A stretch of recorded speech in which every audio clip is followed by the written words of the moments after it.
Une information, BFM Alsace, un supporter du Racing vient d'être interdit de stade pour 1 an. Il a brûlé un drapeau algérien en plein match. Isabelle Hautefeuille, bonsoir.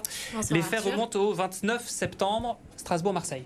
En effet, Arthur. Alors il faut remonter à cette date-là. Ce jour-là, le Racing affronte l'Olympique de Marseille dans le cadre de la 6e journée de Ligue 1.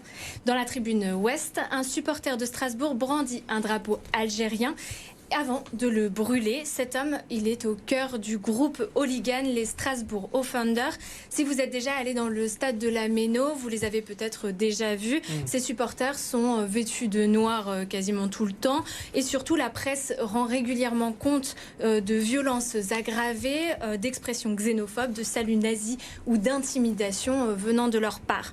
Dans ce jour-là, un de ses membres brûle un drapeau algérien. La sanction, elle vient de tomber, tu l'as dit. Ce supporter écope d'un an d'interdiction de stade. C'est la durée maximale que le Racing peut décider. Alors ça, c'est ce qu'on appelle une interdiction commerciale prise par le club. Est-ce qu'il y a d'autres types de sanctions qui pourraient être prises ?